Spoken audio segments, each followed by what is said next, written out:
In a game in which the U.S. men's national team absolutely had to get a victory, they went into a frigid Minnesota stadium, one of the coldest soccer games in North American history. And they reached down and they pulled out a 3-0 victory. Absolutely everything they needed and everything came off tonight. It feels so good. Now, there's a lot to unpack here. We have some really interesting performances from a lot of interesting players. We got a goal from Christian Pulisic. We got set-piece goals. A lot happened tonight, and I think we're going to get to all that and more on this episode of The Anchor Report. What's up? My name's Sam. This is a live episode of The Anchor Report. The comment section is going to be going as always.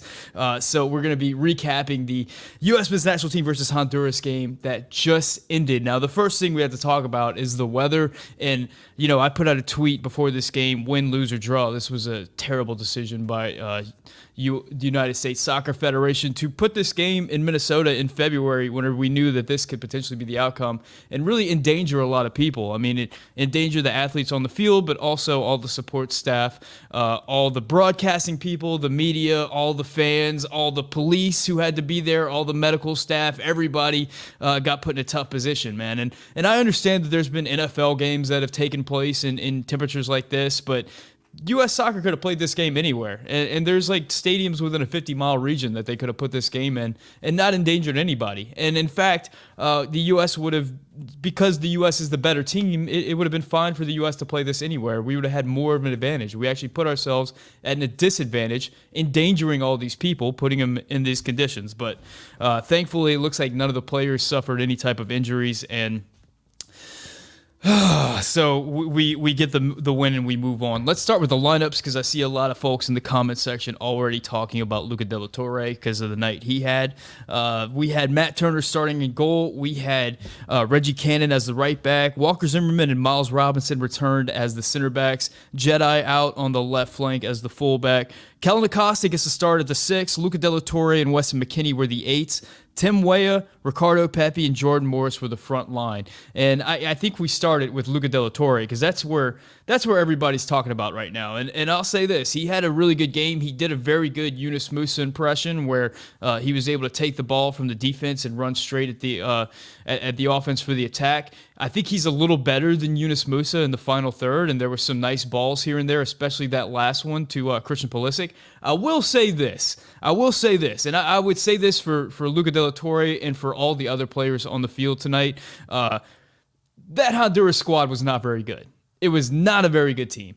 That looked like the Harlem Globetrotters versus the Washington Generals. I mean, the U.S. had whatever they wanted. Anytime we put a set piece in, it looked like they weren't even competing for it. So Luca de la Torre was able to have acres of space. He was able to run with not a lot of interference in front of him. And whenever he was running upfield, he had all the lanes open and all the players were wide open. So as far as CONCACAF games go, this was one of the easiest ones to make your debut in that you could imagine. The struggle with De La Torre is always going to be about his athleticism on the defensive side of the ball. How does he hold up? If you're playing away in Jamaica, and we saw what happened with Jean-Luc Abusio away in Jamaica, where the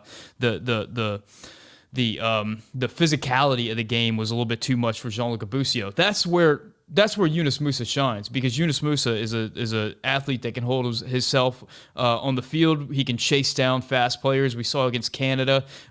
Yunus Musa was all over the place defending. I don't know if Luca de la Torre can do that. I don't know that he can't, but I don't know that he can. And that's going to be the test for Luca de la Torre going forward. But certainly, if you consider the 8 pool that we have, and considering Sebastian Lletget was getting minutes in the beginning of World Cup qualifiers, I certainly think Luca de la Torre is a better player than Sebastian Lletget. I think he proved that tonight. I think he certainly is the third, if not fourth, 8 on this team. And I think he got the debut that everybody wanted to see. So really exciting from Luca de la Torre. Before we go any further, guys, I got to run an ad, so we will be back in 40 seconds on the other side of this break. And now a word from today's sponsor. BetOnline would like to wish you a happy betting new year as we continue our march towards the playoffs and beyond. BetOnline remains the #1 spot for all betting action in 2022. New year and a new updated desktop and mobile website. Sign up today and receive your 50% welcome bonus on your first deposit. Just use promo code BELIEVE, that's BLEAV, to get started. From football, basketball, hockey, boxing, UFC, and of course soccer, right to your favorite Vegas casino games, Don't wait to take advantage of all the amazing offers available in 2022. BetOnline is the fastest and easiest way to wager on all your favorite sports. BetOnline, where the game starts. I gotta feature this comment from Brent here, who says, say his name right. His name is Luca de la Sexy Baby. So I think that sort of sums up how the fan base is feeling about Luca's performance on the night. Dakota Young says, Luca has to be on the roster for every camp. He brings energy that other bench eights don't. And I think I know who you're referring to whenever you say that. And yeah, I think Luca de la Torre has shown enough that he deserves to be at least on that March roster, unless some other amazing eight just falls out of the sky for the U.S. He certainly deserves. I would love to see him mix moving forward. I think he does a lot of the stuff that Yunus Musa does for this team, so he kind of fits in well. But boy, what a great night. What a great night. Brandon Maston says, Morris was fine tonight, but I just think it further shows how players like Conrad and Hoppy need to be brought in over him. I would say, I mean, maybe. I thought Jordan Morris was great, actually. I was great. I say great, not so much in his quality, but in the way that he fit the system, which allowed things to happen for other players, if that makes sense to you guys. I thought that his vertical runs and the way that he chased down balls, especially early on, we saw Kellen Acosta play some long balls over the top for him. It allowed the whole system to function and allowed breathing room. And I also appreciated the way that he kind of counterpressed, and he was in the mix a lot early on in the game until he was pulled off. Really, he's out of form right now. He hasn't played a professional match in a really long time. So Jordan Morris, once he gets back into MLS, is going to be a really tough player to keep off this roster. I mean, we've seen the quality that he's brought to the national team over the years. Now, that being said, if Conrad De La Fuente can up his game, why not bring Conrad De La Fuente into the mix if he can do it? It's just a matter of, for De La Fuente, he's got to be getting regular minutes for his club team. We haven't quite seen that yet. Same goes for Matthew Hoppy. Manuel Oliveras, the Tier 2 member of the Yank Report, been a longtime member of the Yank Report, as you guys can tell by his green flare, says, we are here, bro. Good to see you. Kicking it with Drew. Shout out Kicking It with Drew. Glad Pulisic got a goal today. Hopefully it helps boost his form going forward. And man, you know, the thing about Christian Pulisic is we haven't seen the explosiveness. We haven't seen him beat players one-on-one. We haven't seen him the confidence for him to take players on, not just with the national team, but with Chelsea as well. But what we have seen from him is his finishing is the best on the team. We've seen him. He had a goal recently for Chelsea with a quality finish, and then tonight the ball gets on his foot and he puts it in the back of the net. He had that second one that was called back by the Aronson offsides, but the thing is, if you get the guy in a dangerous situation in front of goal, he can put it in the back of the net, and I think that there's just no denying that at this point. Let's take a few more questions before we jump back in, because I want to go over some of the goal sequences. Dakota Young says, Weah is such a key to this team too. His speed is a weapon. Got to give credit to Acosta too. I think he is growing on all of us. We need to find a 9 and figure out who the CBs are. Yeah, Weah has absolutely been the best player for the national team, probably in the last 2 windows. The most dangerous player we saw time and time again tonight. When Weah was in a one-on-one situation, he could get to the in line whenever he wanted. He was incredibly dangerous in the box. His movement in behind of the back line is just tremendous. It fits the system so well. It fits just everything. The team just looks better whenever Weah is on the field. Contrast that with the Canada game, where I think I saw a stat, and you guys can correct me if I'm wrong, but I think I saw a stat that said the U.S. didn't win a single one-on-one matchup against Canada. Nobody beat a player against Canada.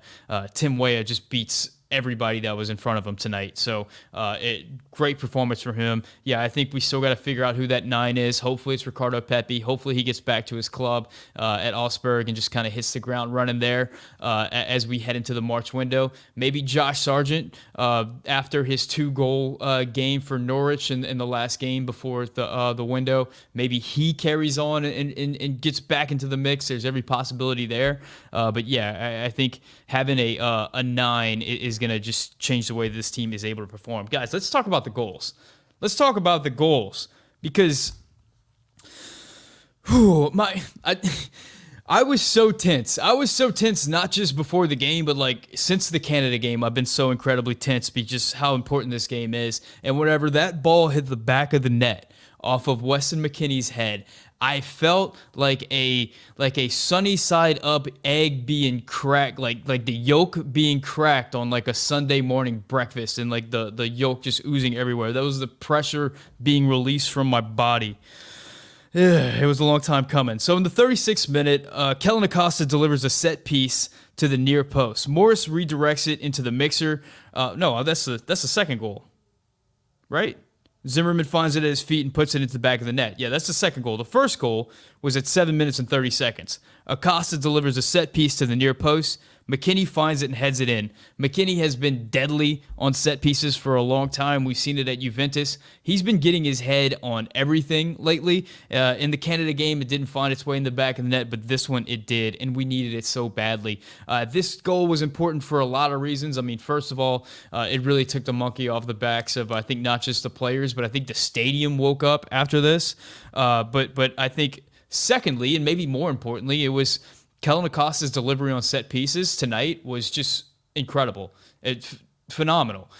Maybe I'm being a little bit hyperbolic here, but I think considering how bad it's been lately, it's to see someone put the ball in a dangerous position every single set piece, to put it on the head of the player who's it's being directed towards on every single set piece, just changed everything for the U.S. We were able to score 2 goals in fairly quick succession in the first half because we were able to get dangerous set pieces in. And look, Kellen Acosta, I thought, had a really good game for the U.S. Now, I'll put the same caveat that I put on Luca de la Torre. It wasn't like we were facing Canada, who has phenomenal athletes in transition. Honduras hardly attacked us at all. So Kellen Acosta really he was like a center fielder back there all alone, just able to pick passes right and left. But I appreciate his energy and his willingness to play forward in a lot of occasions. And of course, his set piece delivery is absolutely tremendous. Now, moving forward, if Kellen Acosta is not going to be the on the field, can we get that from Gio Reyna? Can we get that from Pulisic? Can we get that from somebody else? Either way, we see what set pieces can do for this squad. Guys, we have 72 people watching right now, so make sure you're hitting that like button. Hit subscribe if you haven't subscribed. All that good stuff.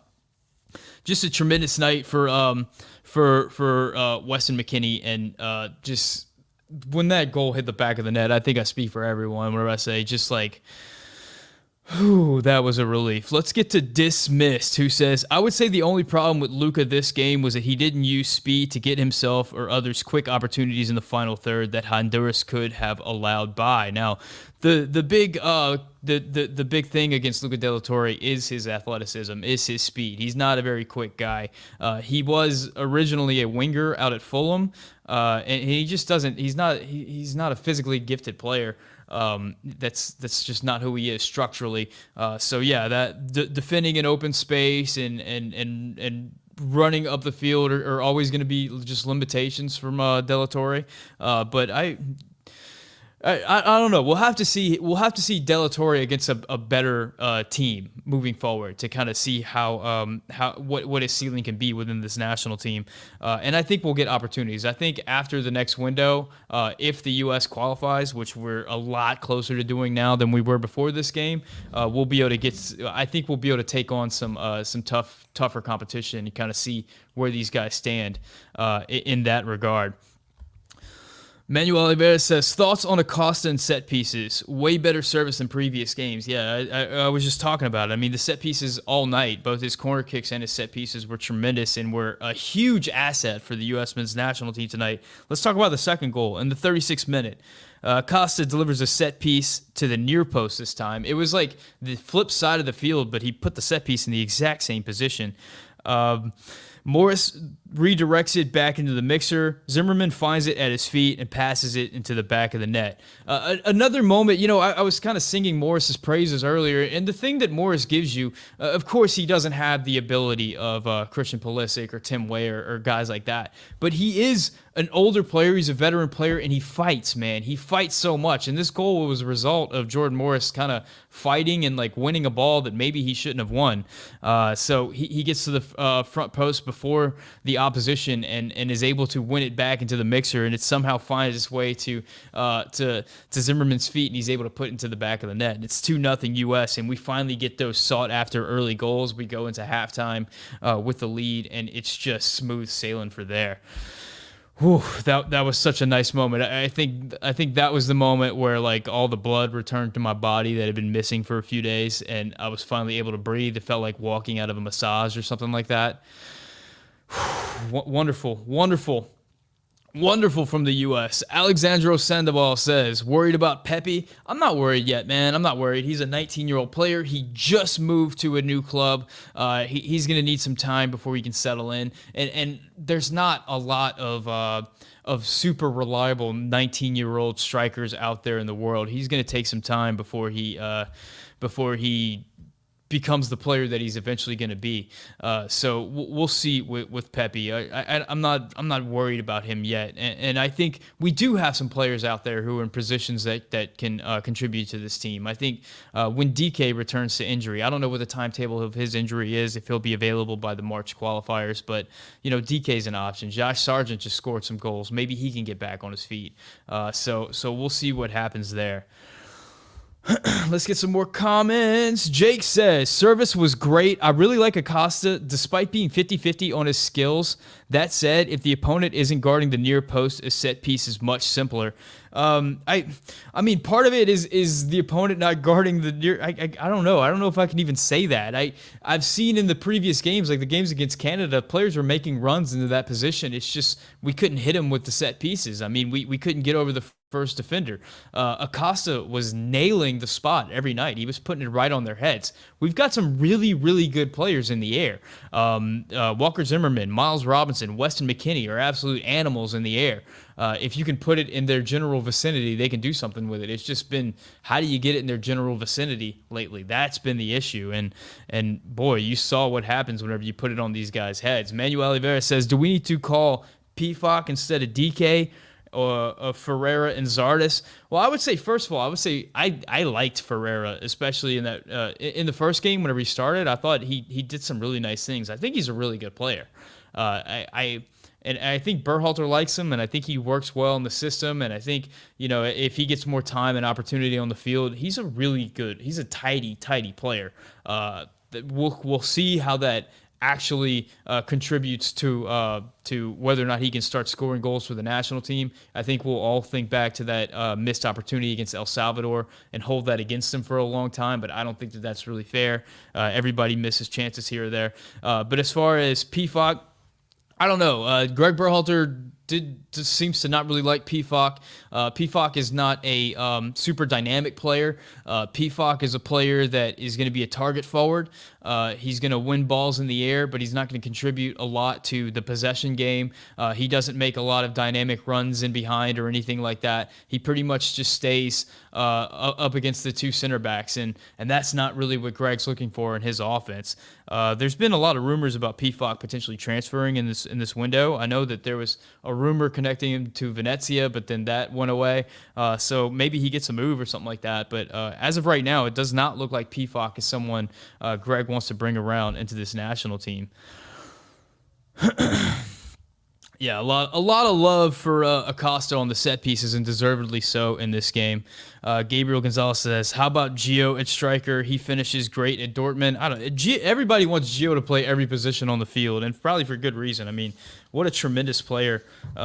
Potentially could be the best player on this national team in short order. But as of right now, we just need to get Gio fit and back in the mix, and then we can kind of figure out where he's going to go from there. I think we covered the part one, the most important parts of this game, and now we're ready to move on to part two. And part two is going to be about the golden boy, about the guy who we've been talking about throughout this window, about the player that came on in the 65th minute and got himself a goal and really seemed to look like he was having fun for the first time in a while on the soccer field, and that's Christian Pulisic. Pulisic came in the 65th for Jordan Morris, and I think we saw a Christian Pulisic that, he's still not that player that was blowing by players early on in his career, but, he was taking players on. He beat a guy down the sideline, and of course, he got himself in the box for that opportunity on goal, and he puts it away. So excited that Pulisic was able to get himself that goal. Hopefully that goal gets him some confidence moving forward as he heads back to Chelsea and into his discombobulated club situation, the will he won't he transfer saga over at Chelsea. So hopefully he can carry that with him, and we can start to see that Christian Pulisic that just electrified and basically carried Chelsea to a Champions League in the Project Restart over in the EPL not too long ago. If we can get that guy on this national team, I think that changes so much. I think that so much of the conversation is changed at this point. S27 says, Pulisic was good tonight. Maybe I should have just said that instead of all the other stuff that I said about Pulisic. I think S27 kind of just cut right through and nailed it. And then we saw it on that second goal, man, or the goal that was taken away from Pulisic, where he was just a fox in the box and just was in the right place at the right time. And there's moments there where players have the ball at their feet in that position and they don't put it away. And we saw that tonight. I mean, Ferreira had an opportunity at that. I forgot who took the original shot on that. I actually didn't even write it down since it was offsides and ruled out. But, it hits Pulisic's foot and it hits the back of the net. That's the player that he is. That's the quality that he has. And that's why he gets so much camera time. I don't know if anybody noticed, but Pulisic did shave his beard. That was been quite, Pulisic's facial hair is a big deal on the internet, and maybe by shaving his beard, he unlocked the spirit within him that was necessary to score that goal. I think he did have a beard whenever he scored the goal against Mexico, but this is something that I think we're going to need to further investigate, and we'll see how this now cleanly shaved Pulisic operates as he gets back to the Premier League. Let's see. We're having some Pot 2 discussions. I believe we can get Pot 2. And if you guys don't know what Pot 2 is referring to, in World Cup qualification, or in World Cup, once you qualify, they determine what group you're in based on what they call pots. And I believe it's the top 8 teams are in pot 1, or maybe it's the top 8. I don't know exactly how they handle it with the host nation. I know the host nation is an automatic, so I don't know exactly how they qualify. But anyway, based on your FIFA rankings determines in what pot you are going to be in. So they do that to where they don't have the top 8 teams all in this, or the top 4 teams all in the same group. And it's looking like, based on the FIFA rankings, the U.S. could be a pot 2 team. Now, a lot can happen for this. It's really difficult for a CONCACAF team to rise too high because of the quality of competition that we play. Playing against Honduras is not going to help you out too much in the FIFA rankings. On the flip side, if you happen to be a European team, if you do really well in Europe because you're playing against such good competition, you're able to climb really high in the FIFA rankings like that. So it's looking like the U.S. could be a pot 2 team, maybe pot 3. It's going to depend a lot on friendlies as we move towards the World Cup. I would imagine that the U.S., if they qualify in this next window, are going to start to schedule a lot of friendlies with as many quality, powerful teams from around the world as possible. And if they can get some good results in those games, then they can potentially keep that pot 2. I doubt we fall any further than pot 3. I think we're pretty high up right now. We're like 11th in the world or something like that. So we're pretty solidly in pot 2. But yeah, being a pot 2 team is going to help you out a lot, because that means there's only one really good team in the group besides you. So that's an important thing heading into World Cup qualifying, or heading into the actual World Cup. A few more questions here, guys. Hudson says, just got in. Have you talked about Luca de la Torre yet? The guy was exactly who we wanted him to be. Hudson, yes, but most of this video has been discussing Luca de la Torre. And I'll kind of reiterate for you. He played really well. We were playing against the worst team in CONCACAF. It looked like the Harlem Globetrotters against the Washington Generals. So he played really well, but let's see how he plays whenever we get against tougher competition. That's kind of what I'm worried about. And yeah, I think if we think about the mood that we had coming into this game, and it was just darkness and Berhalter out and, all that. I think it's worth it to revisit that after this game. A lot of the issues that the team has did not just go away tonight, right? A lot of the structural issues and a lot of breaking down a low block and losing to Canada, like that just doesn't magically disappear because you beat Honduras at home in an ice box. These are still things that the U.S. is going to have to work out.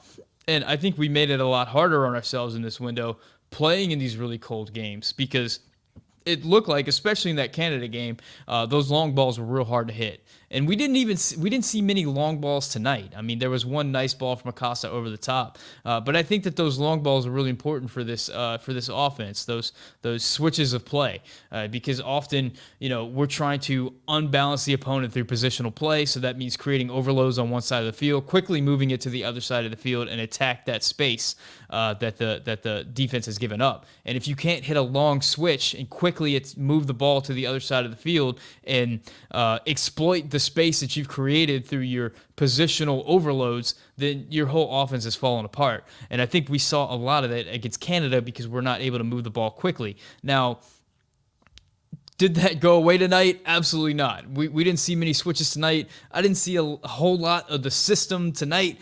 We didn't really need that. We had a much better team. We had much better athletes, and we kind of just overwhelmed them. We saw a lot of hit it long and let Jordan Morris go chase it down, or let Ricardo Pepi just kind of go at the center backs and win the second ball. And boy, whenever that second ball would pop free and it would go to McKinney or De La Torre and there was just nobody around them, I mean, that's something you don't see a lot in international soccer at this level. But yeah, it's something that we still got to figure out as we move forward as a national team. I think the problems that we saw against Canada aren't just going to go away overnight. The question is, what's the best way to move forward? Can that system work? And I think the question that I've seen a lot of people ask, and I think it's a really good question, is why isn't there a plan B? What is the plan B? If we end up in a situation like we were against Canada where plan A was just not working, are we really just going to jam plan A down our own throats until we lose, essentially, or are we going to able to figure out something else that's going to work if a team is able to stifle our positional play? Isco, I wonder if this is Isco, the great Spanish soccer player. Isco donates $1.99 and says, "Team needs the best. Berhalter starts Morris." I mean, Isco, to be fair, Morris had a good game. I mean, the reality is this Honduras team was not very good, and anybody that Greg Berhalter started, any lineup that he would have picked would have been a superior lineup to this Honduras side. I don't know the situation with Pulisic or with Aronson or those guys. Maybe they were tired. Maybe they picked up knocks. I don't know. Maybe they weren't 90 minutes fit and Morris was. Either way, I thought Morris did the job and he was effective. And yeah. I don't really see a reason to criticize the lineup tonight. GTM9164 says, Musa definitely the guy for me. So much more upside with him, in my opinion. But De La Torre is the best sub, in my opinion. You guys have quickly moved on for Jean-Luc Busio, and Jean-Luc Busio is my favorite. And I don't know, man.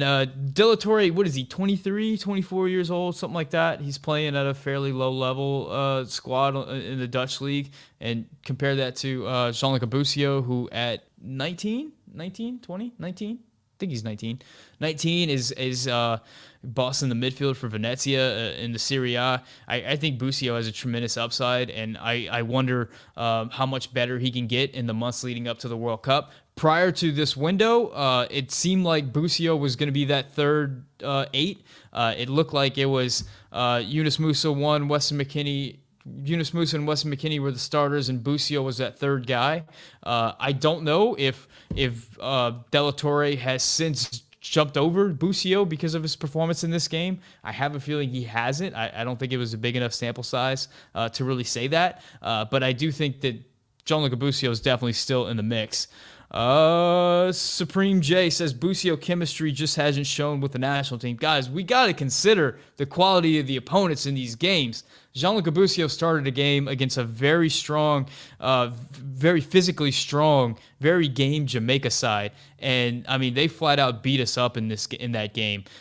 Compare that to this Honduras side that we saw tonight, and it was just a different game. I mean, Gianluca Busio has acres of space and is able to pick out passes and just like not be contested and not have to worry about defending like De La Torre did tonight. I think he would have a good game himself. I think any midfielder would have had a good game tonight. I mean, the lanes were so big, there was just so little defense. It just wasn't an issue.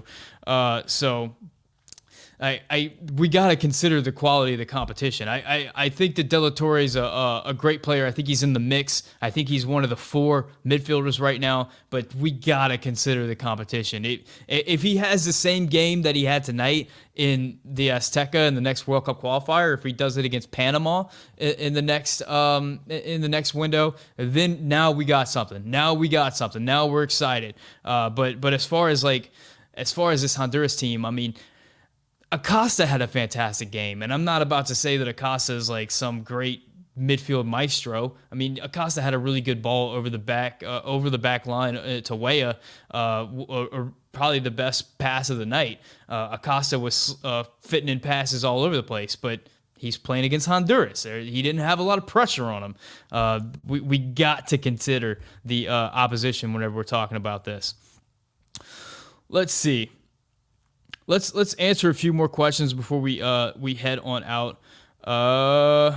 Let's see. S27 says not many Madrid players on the U.S. men's national team, and that's a shame. We need to change that. I think that Ricardo Pepi said that his goal is to play for Real Madrid. So potentially, maybe in a few years, maybe whenever we head to that 2026 World Cup, we'll have a Madrid player on the U.S. men's national team. Connor McCabe comes in, says, hello, Sam. Much better performance tonight. Agreed, Connor. Agreed. Once again, consider the opponent. Consider the opposition. Honduras just, I mean, that was one of the most lax defensive performances that I've seen for a national team in a competitive match. I mean, that was borderline, like, do you guys remember whenever the U.S. played Cuba? Like, that's what it looked like. I remember when the U.S. played Cuba was the game where Jackson Ewell was tremendous, and that was the game where everybody thought Jackson Ewell was going to be this great deep-lying playmaker for the national team because he had so much time and space to hit balls, and his balls over the top weren't very contested. So Jackson Ewell got a lot of eating off of that game against Cuba. Now, can Luca De La Torre do that as the competition improves? Can he do that if he's having to chase down Jonathan David or Alphonso Davies in the channel? I don't know. Can he do that if someone from Jamaica is putting a forearm in the back of his head every time he goes up for a corner? You know, we'll see. We'll see. We don't have much World Cup qualifying left. We got 3 games left, and we'll see from there. Grant E says, Sam, stop with the reasonable takes and give in to some sensationalism. And yeah, I understand this is a ridiculous time to be reasonable. The U.S. just won a game that they absolutely had to win, a game that really keeps the World Cup hopes, the flames alive. I mean, even if they would have lost tonight, they still would have had an opportunity to qualify, but this keeps it in our hands, and we absolutely needed it. And if we would have lost this game, it would have been a really, really dark month of February as we waited around for those World Cup qualifiers in March. So we needed this badly, and we really should be celebrating and talking about all of our players as if they're all heading to Real Madrid. But yeah, it's tough for me to not be reasonable. That's kind of just how my brain is wired. As Captain Mutato, guys, I get criticized all the time in the comments section for not being able to pronounce names of players, for mispronouncing team names, for mispronouncing everything. I can't even read your names. I can't read your names. I don't know how I should be expected to pronounce anything correctly. Reading is, I can read pretty well if they're words that I'm familiar with, but Captain Mutato says, as George St. Pierre famously said, congratulations on your victory, but I am not impressed by your performance. I remember that. I'll watch that. Who did he say that to? Who did he say that to? Was it Anderson Silva? I don't remember. I'm not impressed by your performance. Yeah.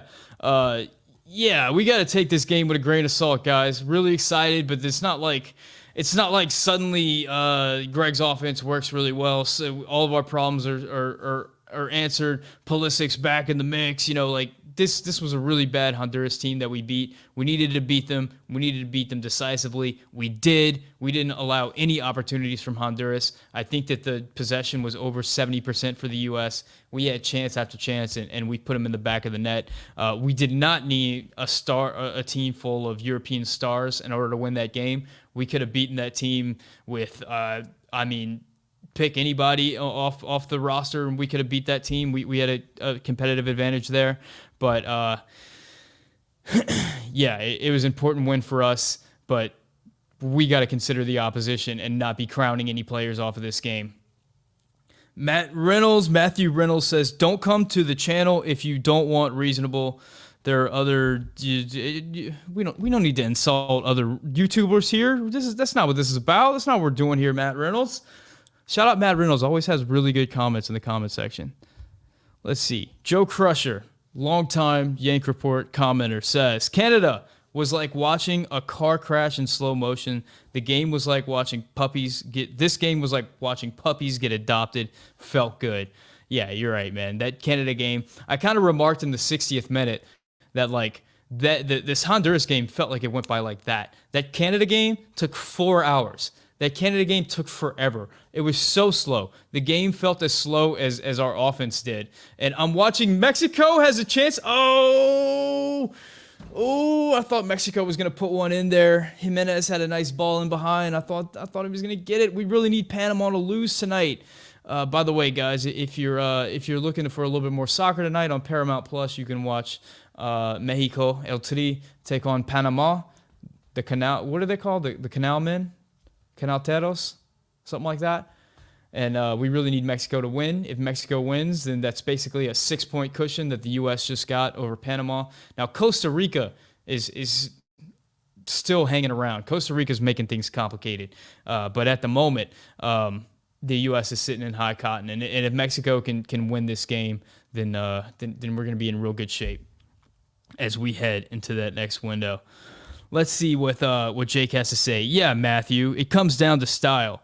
I'm highly suspect of these high back lines versus top teams in Qatar. First of all, I'm a little upset that Matthew in the comment section is taking all the shine off of me. You guys are commenting on Matthew. That's the kind of takes that he brings. He brings really good content, and apparently his content is more interesting than my content, so y'all are addressing Matthew. But anyway, I mean, the high back line is not necessarily a terrible thing. A lot of teams around the world run high back lines, especially whenever you consider that you have a center back like Miles Robinson. You have Tyler Adams. Even Walker Zimmerman's pretty fleet of foot compared to somebody like John Brooks, who, like they say on the Scuff podcast, is a battleship. He doesn't move around too quickly. So if you have athletic defenders, a high line is not the worst thing in the world. And if you think about this national team, the way it's built, we've got so much athleticism across the board that it really is conducive to play a high back line with a lot of press. And I think that's another point that a lot of people have been making that's important to think about. I saw so many bad takes after that Canada loss about how, if you can't beat Canada, how can you do well at the World Cup? Well, the World Cup's going to be totally different than CONCACAF qualifying. I mean, we just talked about, if you guys missed it, we talked about the pot system and how that works and how teams are going to be selected. If the U.S. happens to be a pot 2 team, that means we're going to be playing against a pot 1 team, a pot 3 team, and a pot 4 team. Maybe the pot 4 team bunkers and sits back. Maybe the pot 3 team does, but though it's not likely, they'll probably come out and play us. But in most situations, it's going to be an open game in the World Cup, and it's going to allow our athletes who are incredible in the press to win balls upfield and go direct to the defense. We haven't been able to do that at all in World Cup qualifying, aside from against Mexico, and we saw how well we played against Mexico. If we're able to do that against over 90 minutes, I think we'll be able to get some results against some teams that you guys aren't expecting us to get results from, considering that we're playing poorly against these teams in CONCACAF that bunker, and it's breaking down that low block has been proven to be very difficult for us. But in a more open game, this is gonna be a fun team to watch. This is gonna be a fun team to watch. Let's see what